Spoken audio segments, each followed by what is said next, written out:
चौराहे पे किया गया तुम्हारा एक काम तुम्हारा घर ना सुधार दे तो कहना, तुम्हारा जीवन ना सुधार दे तो कहना। मैं कहती हूँ अगर घर की अवस्था बिगड़ रही है पति और पत्नी का संबंध, नहीं सुनता है वो तुम्हारी, नहीं मानता है वो तुम्हारी बात, नहीं कहना सुनता है तुम्हारी, तो चलो आज सुनेगा। तुम्हारी हर बात न माने, तुम्हारी गुलामी न करे तो कहना। अगर पति का व्यवहार दिन प्रतिदिन बदलता जा रहा है और तुम्हें ऐसा लग रहा है कि ये ऐसे नहीं थे, शादी हुई थी तो ये बिल्कुल अलग इंसान था, ये क्या हो गया? किसी ने कुछ खिला पिला कर पढ़ा दिया क्या?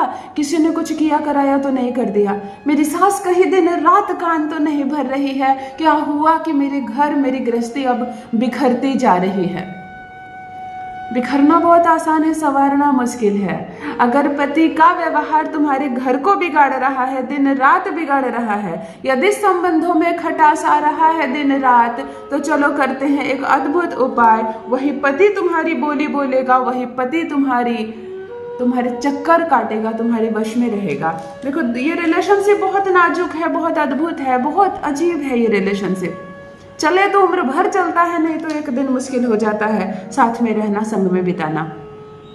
ट्रांसपेरेंसी जरूरी है, विश्वास जरूरी है, प्यार जरूरी है, तभी तो ये रिश्ता मजबूती के साथ चलेगा। सपोर्ट ना करे पति तो कैसा रिश्ता, कैसे चलेगा घर?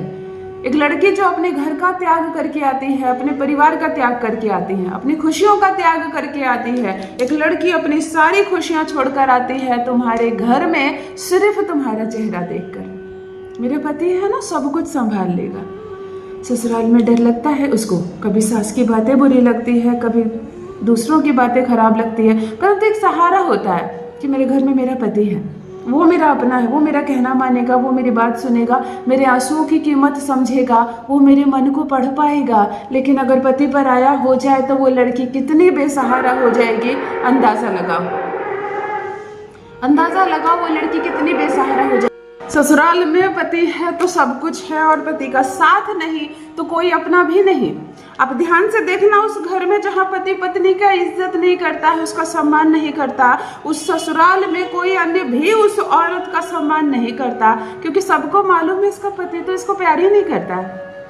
आज भी वो महिला पैर जमाए हुए है हर जगह, केवल ससुराल में नहीं बल्कि समाज में, जिसका पति उसका साथ देता है, जिसका पति हाथ में हाथ डालकर उसके लिए तलवार की ढाल की तरह खड़ा रहता है, आज भी वो महिला कदम जमाए हुए है समाज में। इसलिए कहती हूँ, शादी किए हो, विवाह किए हो तो अपनी पत्नी की ढाल बनो, फौलाद की तरह उसके साथ खड़े रहो। समाज में कोई किसी की हिम्मत नहीं होगी उसको आंख दिखाने की, अरे तुम अपमानित कर रहे हो, तो हर कोई लज्जित कर रहा है उसको, हर कोई अपमान कर रहा है उसका। वो शुक्र है तुम्हारी, वो रो रही है, वो सिसक रही है, वो कमियों में अपना जीवन बिता रही है। तुम कैसे सुखी रह सकते हो, तुम कैसे संपन्न रह सकते हो, वो तुम्हारी सुख की ग्रह है। जब वही दुखी है तो तुम कैसे सम्मान से रह सकते हो जीवन में? इस बात के भेद को समझो, अपनी पत्नी की कदर करो। अगर ब्याह किया है तो, और नहीं कर सकते हो, जिम्मेदारियां उठाने के लायक नहीं हो, तो विवाह करने की आवश्यकता ही नहीं तुमको। तुम विवाह मत करो, कोई जिम्मेदारी तुम्हारे सिर पर पड़ेगी ही नहीं। पत्नी पर आ गई है, अपनी भी इज्जत बचानी है, मायके और ससुराल का सम्मान भी रखना है, इस घर को भी बचा कर रखना है और इस रिश्ते को भी बचा कर रखना है। रिश्ता टूट रहा है, बिखर रहा है, कैसे बचाया जाए इसको? तो चलो करते हैं एक अद्भुत प्रयोग। मैं कहती हूँ वही पति तुम्हारी बोली बोलेगा, तुम्हारे इशारे पर नाचेगा, तुम जैसा कहोगी वैसा करेगा, हर वो कार्य करेगा जिससे तुमको खुशी हो। तुमसे बात नहीं करना चाहता, सिर्फ तुमसे ही बातें करेगा। तुमसे प्रेम नहीं करता हो तो सिर्फ तुमसे प्रेम करेगा। देखो कोई लड़की है अगर अपने प्रेमी से प्रेम करती है और विवाह करना चाहती है, जैसे प्रेमिका विवाह की बात करती है ना, प्रेमी के होश उड़ जाते हैं। विवाह ये तो बहुत बड़ी जिम्मेदारी है। हाँ, प्रेम करने के लिए वो तैयार है, फोन पर बातें करेगा, मिलने आएगा, आहा गिफ्ट देगा तुम्हें। विवाह तो बड़ी जिम्मेदारी है। अरे मूर्ख, विवाह नहीं करना है तो टाइम पास क्यों कर रहे हो? उस लड़की को तो सोचो जिसने अपना मान सम्मान दांव पर लगाकर वो तुमसे मिलने आती है, तुमसे प्रेम करती है, सिर्फ इसलिए कि शायद वो जीवन साथी बनेगी तुम्हारी भविष्य में। पहले ही कह दो कि मैं सिर्फ टाइम पास करने आया हूँ, तुमसे विवाह नहीं करूंगा, और देखो वो कन्या तुमसे विवाह करती है, प्रेम करती है या नहीं। तो हर वो प्रेमिका जो अपने प्रेमी को पति बनाना चाहती है, अपने घर में, अपने पिता के घर में यह उपाय करेंगे। यही प्रेमी तुम्हारी बोली बोलेगा, पूर्ण रूप से होगा तुम्हारे वश में, डोली बारात लेकर आएगा और तुम्हें दुल्हन बनाकर लेकर जाएगा। जान लीजिए प्रथम मैं कौन हूँ। नमस्कार दोस्तों, मैं हूँ खुशबू सिंह। बहुत स्वागत, बहुत अभिनंदन करती हूँ आप सबका अपने YouTube चैनल ज्योतिष ज्ञान में। कैसे हैं आप और घर में सब कैसे हैं? मेरे कमेंट सेक्शन में जय माता दी, हर हर महादेव अवश्य लिखें, अपनी खैरियत मुझे जरूर बताएं। पढ़ती हूँ हाथ की रेखाएं, पढ़ती हूँ जन्म कुंडली, और आप कुछ न कहें तो आपका चेहरा भी पढ़ लेती हूँ। कर्म है, कृपा है ऊपर वाले की, प्रेम है आप सबका।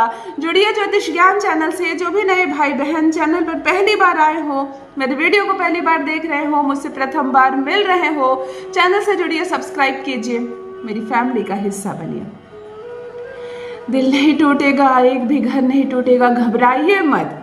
जो सोचकर परेशान हो रही हो रिश्ता रहेगा या टूट जाएगा, घबराओ मत। तुम्हारे चक्कर ना काटे तुम्हारा पति तो कहना।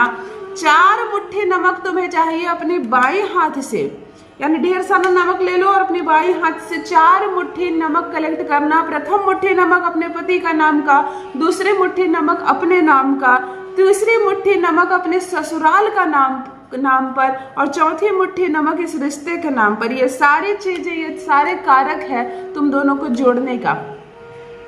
चलो 4 मुट्ठी नमक तुमने ले लिया, अपने ऊपर से 4 मुट्ठी नमक को तुम 27 बार फेरना।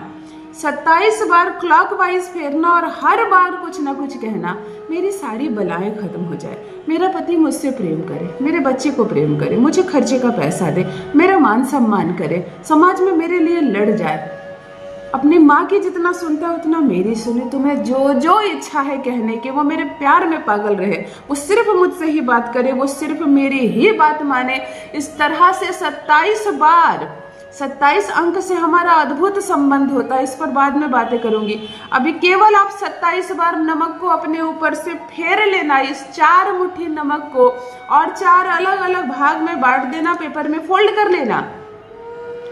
अपने घर से बाहर निकलना और किसी भी चौराहे पर जाना, प्रथम सामने, दूसरा पीछे, फिर लेफ्ट और फिर राइट, 4 मुट्ठी नमक पेपर में फोल्ड करके ही फेंक देना। अपनी दिशा में लौटकर आ जाना, हाथ मुंह धो लेना, अपने ऊपर जल डाल लेना, स्नान करना हो स्नान कर लेना, गर्मी का मौसम है। देखो तुमने जितनी बातें कही है 27 अलग अलग लाइनों में, वो सारी सिद्ध ना हो जाए तो कहना। ये नक्षत्र जो होते हैं ना 27, यही बदल जाते हैं। कहते हैं ना, ग्रह नक्षत्र खराब है, तुम्हारे दिन खराब हो गए, नक्षत्र तुम्हारी दिशा में हो जाएंगे, अनुकूल हो जाएंगे, तुम्हारा कहना मानेगा तुम्हारा पति, तुम्हारी हर बात मानेगा। देखो वही जो मान सम्मान नहीं देता है ना, कैसे तुम्हारी ढाल बनकर खड़ा रहता है, ससुराल में बस जाओगी हमेशा के लिए। अपना ख्याल रखें, अपना अनुभव मेरे साथ भी हमेशा साझा करें। बहुत बहुत धन्यवाद।